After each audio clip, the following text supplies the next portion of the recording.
dirigeais une boîte pendant 24 ans à Bruxelles. J'avais une équipe de 12 personnes, on faisait plus de 5 millions de chiffre d'affaires par an. C'est pour vous dire que bon, je suis bien placé en fait pour vous dire que un pilote, un chef d'entreprise, si petite soit-elle,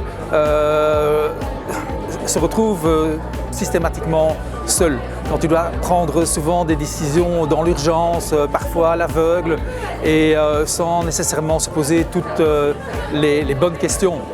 Malheureusement, j'ai dû remettre ces affaires, il y a une remise inévitable, et donc j'étais confronté à un nouveau groupe qui gérait l'entreprise, et je me suis donc retrouvé comme consultant en fait indépendant pour cette entreprise. Et c'est alors là, puisque j'habitais à Mons depuis 2012, que j'ai simplement contacté la fiduciaire de là-haut pour gérer simplement le volet comptable de mon entreprise, de cette nouvelle entreprise. Et j'ai très vite compris que Violaine m'aiderait beaucoup plus au niveau de la gestion de certains problèmes.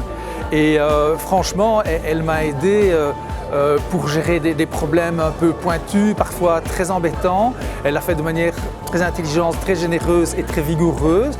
Et j'ai pu régler pas mal de problèmes avec les nouveaux patrons de cette entreprise-là. Et donc c'est vraiment ce volet-là que j'ai beaucoup apprécié chez elle. Et puis, le temps se faisant, j'avais envie de m'installer ici à Mons. J'ai donc créé une nouvelle SPRL, toujours dans le domaine du tourisme assez particulier qui est le tourisme en Afrique. Et donc j'ai créé une nouvelle SPRL qui s'appelle aujourd'hui Africa Emotion. Aujourd'hui, je suis content, très heureux d'avoir Violaine comme copilote et je m'en félicite. Le fait de pouvoir partager des éléments, d'avoir un œil extérieur quand on dirige la boîte, on a ses propres vues, ses propres ambitions, ses propres projets, mais qui ne sont pas nécessairement tous réalistes. Et Violaine vous aide à prendre plus rapidement les bonnes décisions.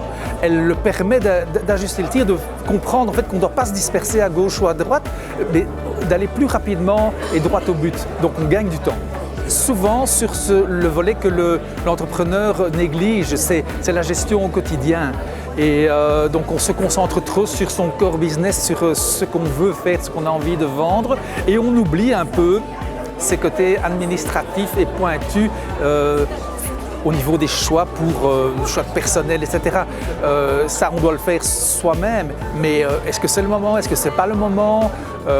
Est-ce que c'est bien de se positionner là ou pas se positionner là au niveau de situation des bureaux, etc. Et bon, c'est vraiment intéressant d'avoir un interlocuteur, dans ce cas-ci une interlocutrice, pour pouvoir justement parler de ses envies, de ses hésitations et de ses projets. Je pense qu'en général, quand on veut faire quelque chose, quand on est entrepreneur, c'est la passion qui vous dirige, et parfois la raison n'est pas toujours présente. Elle vous remet sur le chemin plus rapidement, et donc on ne perd pas de temps et on peut se consacrer plus à sa passion et à faire tourner sa boîte, quoi.